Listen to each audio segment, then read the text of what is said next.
Beta.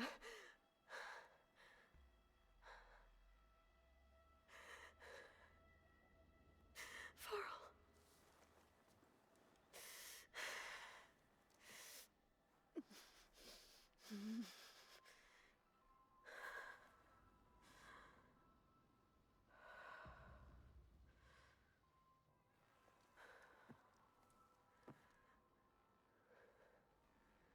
Where am I?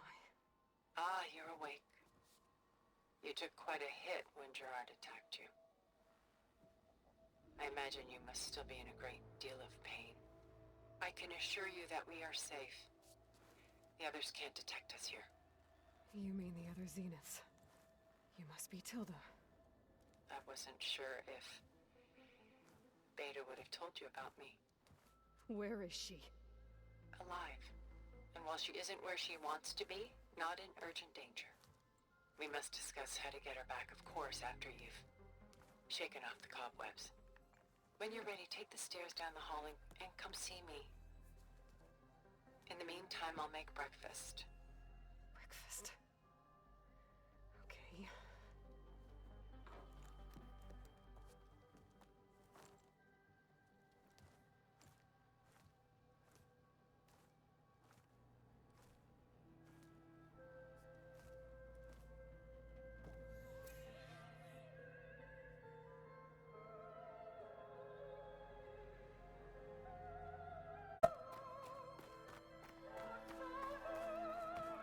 What is this? Just a few favorites from my collection. Rescued and stored here just before I went off-world. Take a look, if you like. I'm curious to hear your impressions. What? Done so soon? I've got more important things to worry about. We both do. There is much we are trying to save.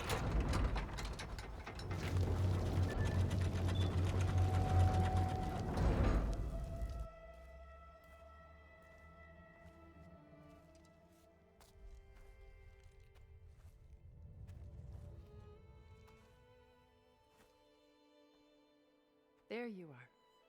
Feeling better? How did you find us? At the cauldron? And what did you do to everyone right before I passed out? All business, I see. Well, suffice it to say we were keeping a very close eye on Hephaestus, knowing we would need it at some point. Your ruse didn't fool us, and as for my little trick, it was an overload of the senses, accompanied by an energy discharge. Gerard and Eric were only momentarily disoriented due to their shields, but it rendered you unconscious while I got you out. Perhaps some breakfast might steady you a bit?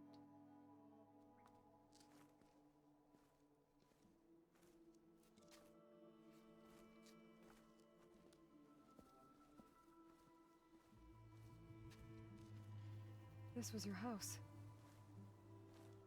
The one you recreated for Beta, in the data channel you shared. How perceptive of you. Please, this way. After everything your people have done, you think I'm just gonna sit down and have a chat with you? They're not my people. They never were, and especially not now. You shot off into space with them, and lived with them for 1,000 years before coming back. So what made you suddenly turn on them? Quite simply, this. My old focus. You repaired it? But that means you've seen Incredible things.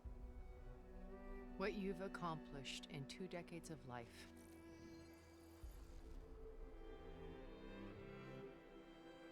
A 1,000 years at my back, and I haven't even come close.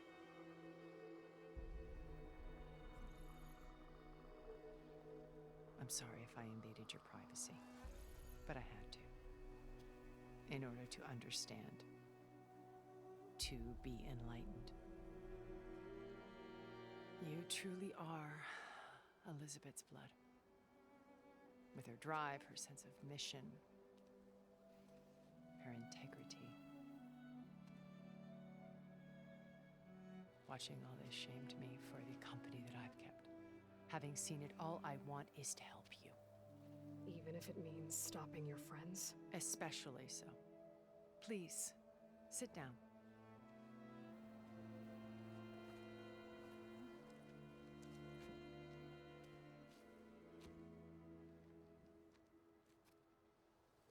There. That's better. Now, we must recover Beta and Gaia at all costs. By now, you must know that Gerard intends to use Gaia to reboot the Earth's biosphere. Remaking this world to specifications that would only suit us immortals. This process will kill every living thing on the planet. He calls it a clean install. Not if I stop him first. Not if we do. And once he and the others are gone, we can work together to fulfill Elizabeth's dream. I'm sure Beta told you that there's a build of the Apollo database on board our ship. A complete collection of human knowledge. With that and Gaia, we could do everything Elizabeth wanted. Heal the biosphere, educate the people of this world, uplift them. Create the world she imagined. Let's not get ahead of ourselves. From what I've seen, your friends are invincible. I do wish you would stop calling them my friends. And they're not invincible. In fact, a friend of yours has found a way to defeat them. Silence. Oh, he's been a busy bee, building an army powerful enough to crash through Gerard's precious base. Regala and her rebels. Even now, she's preparing a final march on the Tanakh capital. When she wins, she'll have the entire tribe under her control. Hundreds of warriors and machines to throw at the base. She's been duped. They'll all perish, of course. But it should be enough to break Gerard's defenses and allow Silence to kill him. Along with all the others. Using the new weapon he's developed. Yes, he's found a way to circumvent our shields. Truly an exceptional man. He's planned for everything. Except you and me. You see, while his army is battering down Gerard's doors, you and I will sneak in through a back way. One that only I know about. While Silence and my friends are busy battling each other, we'll take back Beta and Gaia. Told you I want to help you. I mean it.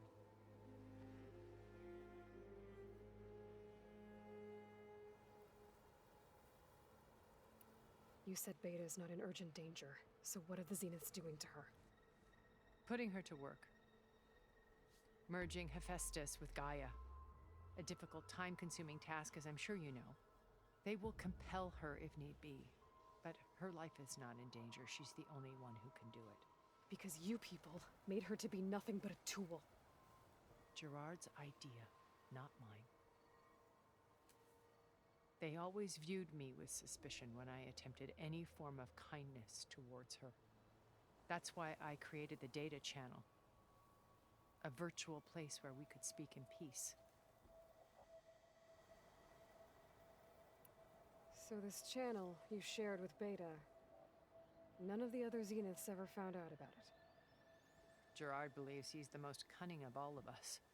Even after 1,000 years, he still can't imagine that I would outwit him.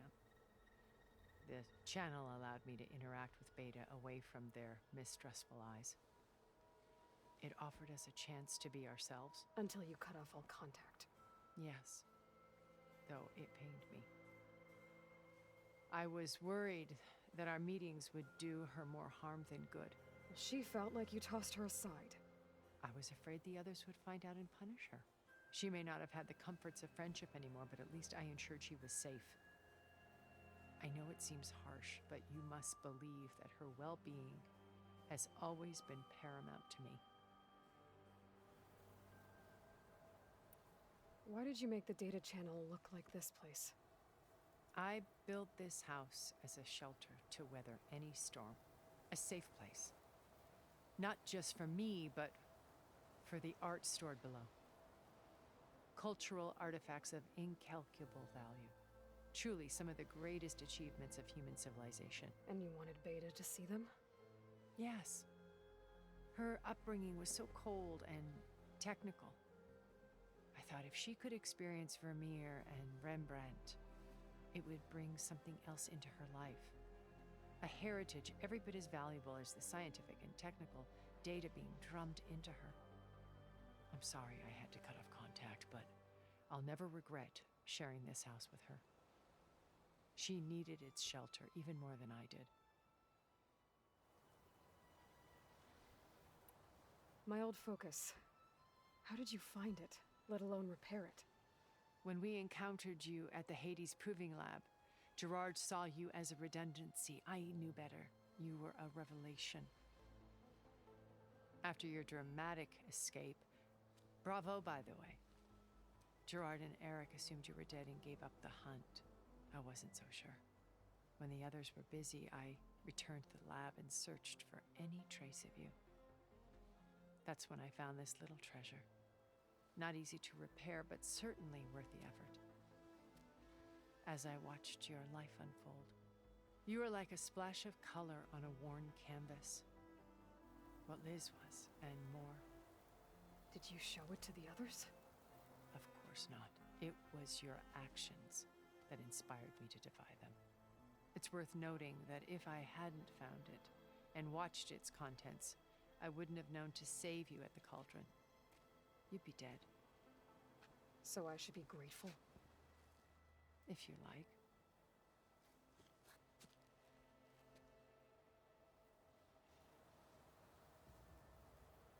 So you know all about me. What about you? What would you like to know? Well, start with your life on Earth. When I was 8, terrorists flooded my home city. Thousands drowned, my parents included. I was one of the few who survived. My guardian sent me to boarding school. Among my peers, I was the strange girl, the orphan to be avoided. All because of circumstances beyond my control. Oh. So we're a lot alike, huh? Aren't we? You were an outcast. But you didn't let that stop you from getting what you needed. Neither did I. I climbed my way out of desolation and used my wits to build a fortune. First, from the technical analysis of art and the detection of forgeries. Profitable expertise in those days. But as it turned out, the software I developed was even more useful for counterintelligence. From there, it was only a short step to gathering extremely valuable intelligence on my own.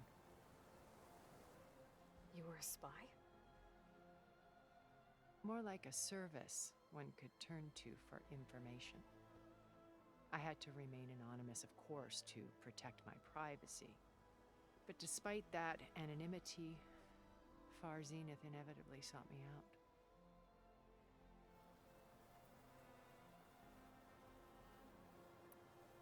What happened when Far Zenith approached you? They painted an irresistible vision of humanity's future. One where we need not fear illness or death, where we explored the furthest reaches of the stars and thrived. It was only later that I realized that they only intended to bequeath this future to the rich and powerful. By the time I finally figured it out, the walls were closing in, Pharaoh's machines were devouring the earth. So I accepted Far Zenith's invitation to a berth on the Odyssey. I wanted Liz to come, but she had nobler plans, as you well know.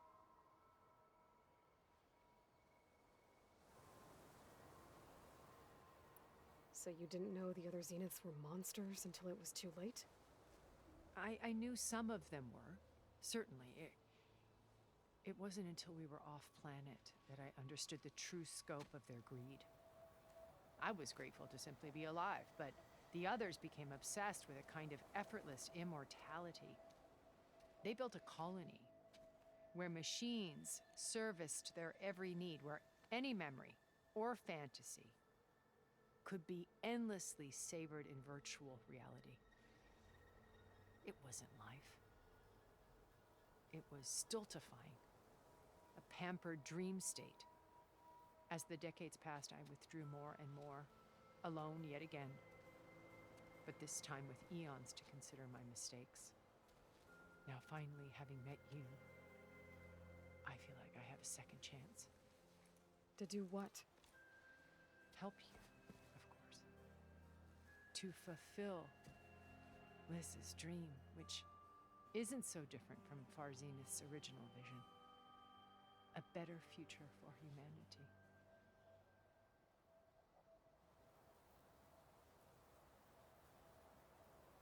Beta told me your colony was destroyed. That you came back to Earth because you had nowhere else to go. It's true. After we reached our destination, a planet in the Sirius star system, we spent decades building a new home. The physical constraints of Earth, the boundaries of mortality, gone. To think of what we could have done with it. It might have been a utopia. Instead, we stagnated, absorbed in effortless comforts and virtual realities. It took a cataclysm to finally yank us out of our stupor. What happened? A massive geological event. We knew of instabilities in the planet core, but we underestimated them. By the time the collapse was upon us, it was too late to stop it. Only a few of us made it to the ship in time. We set course for Earth, the only safe harbor left to us. Which you decided to make unsafe for anyone else. Not me. Gerard. He believes it's better to wipe the canvas clean than work around the smudges. No more primitive tribes, no more combat machines, only a blank slate to do with as he pleases. But we will stop him. All we have to do is get into that base.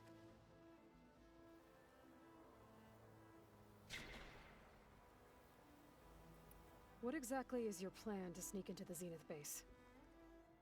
We will make use of a lesson I learned from an early age. Always know your exits. In this case, a place where Gerard's new construction meets the ancient foundation, a passage that only I can access. When Silence flings his army at the base, we will enter through this back door, bypassing most of the fighting. The distraction will provide us with a window in which to rescue Beta and Gaia. Once we're inside the base, where will we find Beta and Gaia? Here in the command center. By then, Gaia will have been reunited with all of its subordinate functions, including Hephaestus. What about the alpha build of Apollo on your ship? A simple matter of recovery once the others have been dealt with. With that in hand, we'll have everything we need to make this world as it should be. How do you know about Silence's plan? He isn't the only one adept at spyware. You hacked his focus? No, he's too careful for that. But his subordinates? Not so much. He gave additional focuses to the tribals he branded the Sons of Prometheus. The ones working with Regala. By tapping their focuses, I learned about most of his dealings.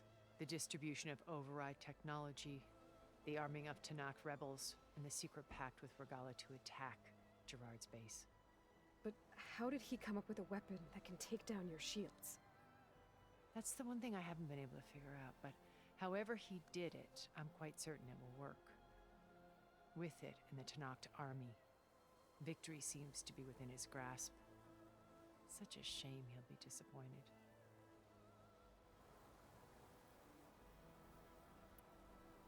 Regala's only interested in killing Hekarro and waging war on the Karja. What does she have to gain by attacking Zeniths? It's the price she must pay for her war. Without the ability to override machines, her little rebellion would have languished in the desert. So she trades with the Sons of Prometheus. Machines to help her overthrow Hekarro. In exchange for an assault on the base. Pride has deluded her into thinking she can actually survive such a battle. And all without ever knowing who the sons of Prometheus really answer to. Yet for all of Silence's brilliance, still he underestimates you. That blind spot is what will allow us to take Beta and Gaia right out from under him. While hundreds of Tanakh are cut down outside.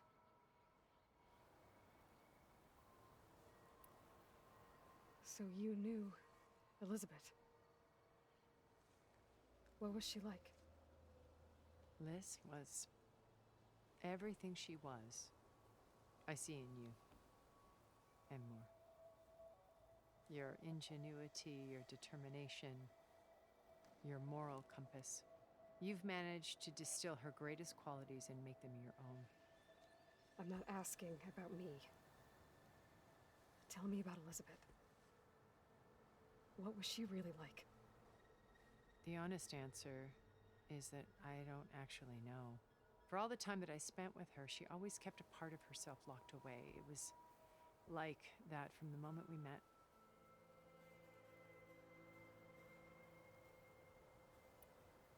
So when you met Elizabeth, she was what? Distant? Aloof? Not aloof. Not exactly. It was a summit in Paris about machine learning. A touchy subject in those days. Because regulatory authorities were just starting to clamp down on AIs. Liz gave the keynote address. She had already achieved great renown for her work in automated environmental reclamation. But in her address, she was just starting to imagine the next step. An AI-driven system that wouldn't just act on its programming, but actually take responsibility for its sphere of influence. To care about life. Not just follow orders. Revolutionary stuff. I was fascinated. And I wanted to meet her for a long time. I watched her after her talk. She had spoken with such moral authority, such empathy. But after that, she retreated. I could tell she felt uncomfortable with all of her admirers. It was as if giving the talk had cost her something. I didn't want to be a pest, so I planned my approach carefully.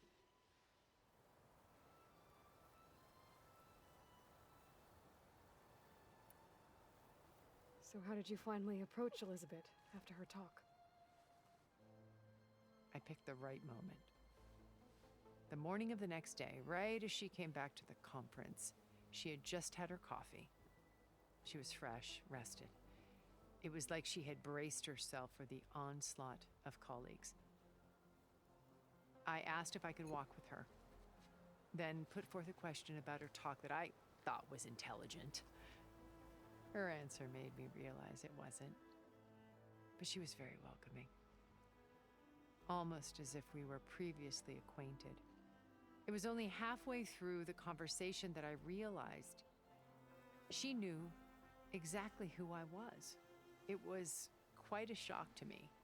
My business was trafficking in secrets, and I took great pains to protect my anonymity. So that was Liz, perpetually one step ahead. I came to view our meeting as a metaphor for our friendship. She always seemed to know me far better than I knew her. I guess I know the feeling.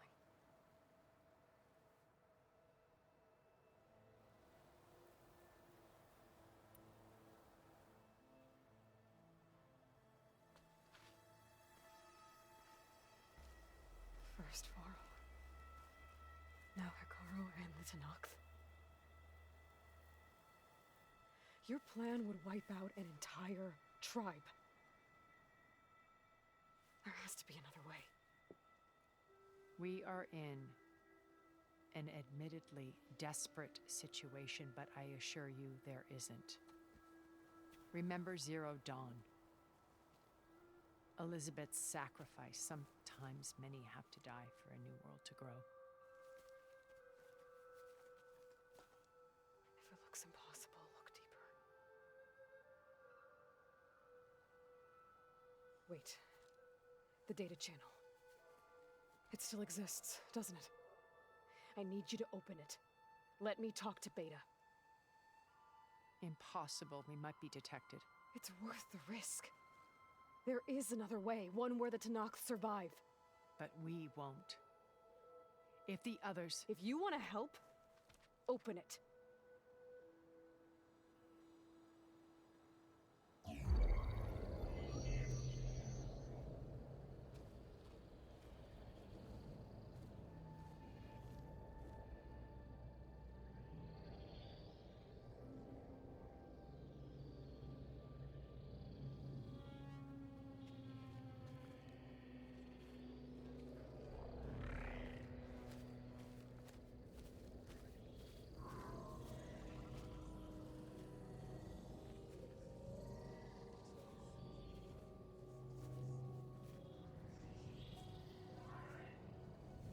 What are they doing to her? Virtual reality dissociation. The manual merge of Hephaestus will take hours upon hours of tedious micromanagement.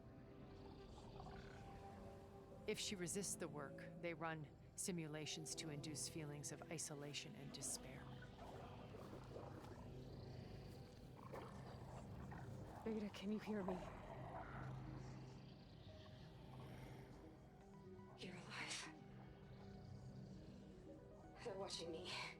I can't hold up this extra protection for long. You should have killed me. No. No, look at me. I'm coming for you. I promise. Okay? I just need you to hold out a little while longer and work on the merge.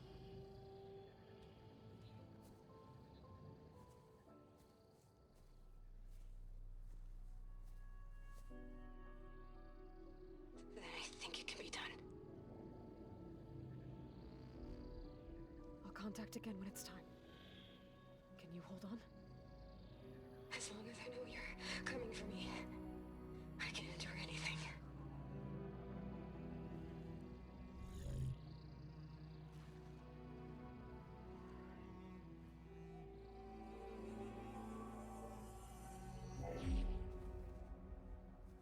All right. I did as you asked. Now I think you need to tell me what you're planning. I'm going to take Sylens' army away. I don't need it. Only the weapon he made to penetrate your shields. And how do you propose to get it? Ask him nicely? Without Regala and her rebels, he won't have a choice. We'll be his only option. Only option for what? What did you tell her? That is between me and my sister. Will be Sylens' only option for crashing that base. I'll tell you the rest later. But first, there are a couple of things I have to do. Oh. And what are those? Lay my friend to rest. And then I'm going to use the override that Beta gave me at Gemini to put an end to Regala's rebellion. From the air. Wait. Since you insist on doing things your way, I know of something that will truly help you make a grand entrance with the Tenakth. The ancient Horus Titans still possess electromagnetic energy cells as part of their arsenal. Drop one of those on Regala's army and they'll receive quite a surprise.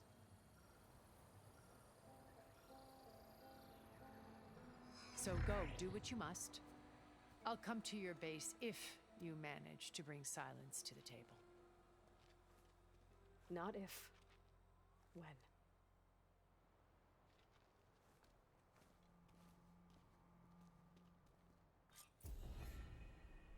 Erend, are you there?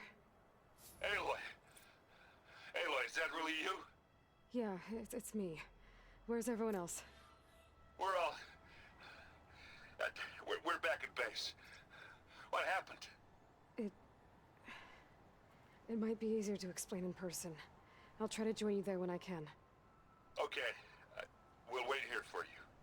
It's good to hear your voice, Aloy.